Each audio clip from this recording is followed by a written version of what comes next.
Olá a todos, dando seguimento às nossas aulas, nós vamos falar sobre John Stuart Mill, considerado o pai do liberalismo moderno, um autor que nasce no início do século XIX, mais precisamente em 1806, e veio falecer com 67 anos em 1873. Por que esse autor é considerado o pai do liberalismo moderno? Nós vamos explorar nesse curto vídeo um pouco das suas ideias. Antes de entrar na sua principal obra sobre a liberdade, nós queremos evidenciar um pouco da sua biografia, o porquê ele é considerado e o porquê que ele tem uma certa relevância em relação ao pensamento político moderno. Mill foi criado e educado pelo seu pai, James Mill, que teve como principal tutor Jeremy Bentham, que era então um pensador que foi quem desenvolveu o conceito de utilitarismo. Esses dois foram que realizaram uma educação muito rígida em relação a Mill. Para vocês terem uma certa percepção do que seria rígido, Mill, a partir dos seus 6 anos de idade, já dominava a literatura grega, latim e já conhecia as principais regras do inglês. Então ele foi desenvolvido seu pensamento para continuar, de certa forma, a escola, a visão intelectual do seu pai James Mill e de Jeremy Bentham. A gente, antes de entrar no seu pensamento em relação liberal, nós queremos conceituar o que seria o utilitarismo. O utilitarismo é uma questão, um pensamento filosófico extremamente pragmático. E por que pragmático? A gente pode evidenciar o slogan, que é considerado benthamiano. O que é? A maior felicidade para o maior número. Esse pensamento utilitarista era muito focado na percepção de um bem-estar, que resume muito o pensamento do autor Bentham. Esse princípio da utilidade é uma maximização do agregado de felicidade das pessoas. É um fato, é um valor ético para Bentham. Então, em cima dessa forte formação educacional rígida, que Stuart Mill foi desenvolvendo o seu pensamento a partir dessa visão utilitarista. Nós vamos entrar então um pouco do resultado desse desenvolvimento intelectual.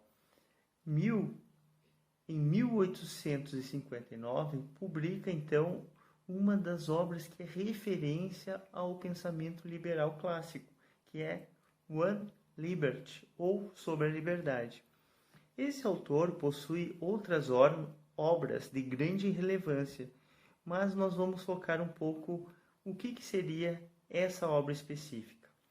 Esse trabalho, logo no início, ele deixa claro que não pretende abordar a questão da liberdade da vontade, mas sim uma liberdade civil ou social. A ideia central dessa obra é que, sobre si mesmo, sobre seus próprios corpos e mente, o indivíduo é soberano. Está aí uma característica muito importante dessa obra do John Stuart Mill. O que ele busca nesse ensaio? Evidenciar que não a liberdade de vontade, da vontade, mas sim a liberdade social ou civil, natureza e limites do poder que a sociedade pode exercer legitimamente sobre o indivíduo. Um dos conceitos que é desenvolvido nessa obra é o conceito de princípio de dano. O que quer dizer esse conceito princípio de dano?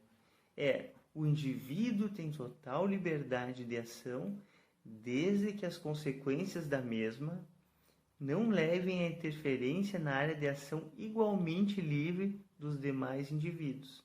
Ou seja, eu tenho liberdade de ação de pensamento desde que a minha ação e meu pensamento não interfiram na ação e pensamento de outro indivíduo.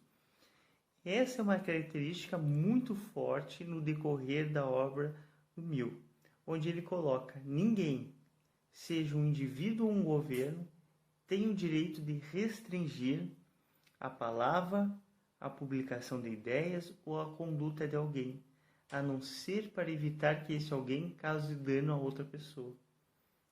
Essa é o vértice central do pensamento dessa obra de John Stuart Mill. O indivíduo é soberano sobre suas ideias e sobre o seu corpo. No decorrer da obra, ele traz outros conceitos e busca resumir muito dessa filosofia política em duas máximas. Quais seriam? A primeira, que o indivíduo não precisa prestar contas à sociedade por suas ações, desde que elas sejam apenas de seu interesse. Primeira máxima. Agora nós vamos entrar na segunda máxima. Pelas ações que causem prejuízos aos interesses de outros, o indivíduo pode ser submetido a sanções, caso a sociedade entenda que a sanção seja necessária para fins protetivos. Aí ele vai desenvolvendo mais o seu pensamento. Ele, então, evidencia a importância do confronto de ideias, que para ele é a única maneira de conhecer integralmente uma matéria. É ouvindo o que pessoas dizem e examinam sob diferentes pontos de vista. E continua: a evolução intelectual é que, mesmo a opinião sendo verdadeira, ela pode conter toda a verdade. Por isso, apenas pela colisão de opiniões adversas é o que o restante da verdade tem alguma chance de ser acrescentado.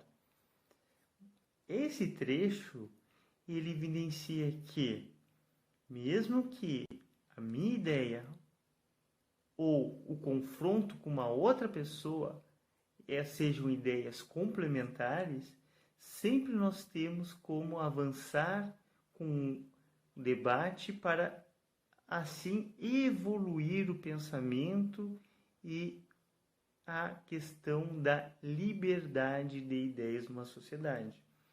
Esse é o cerne do pensamento de John Stuart Mill. Ele traz também outras obras sobre a questão da liberdade ou dos direitos das mulheres. É uma grande obra importante que foi muitas vezes influenciada pela sua companheira.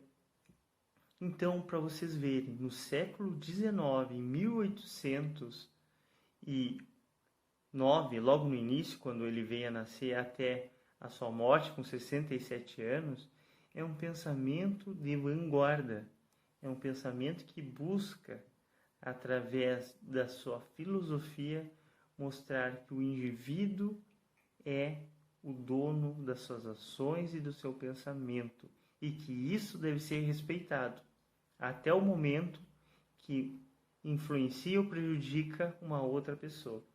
Então, John Stuart Mill é considerado então como formulador ou como um dos principais teóricos do liberalismo que nós usamos então hoje, até os dias de hoje, para entender as ações políticas da nossa realidade.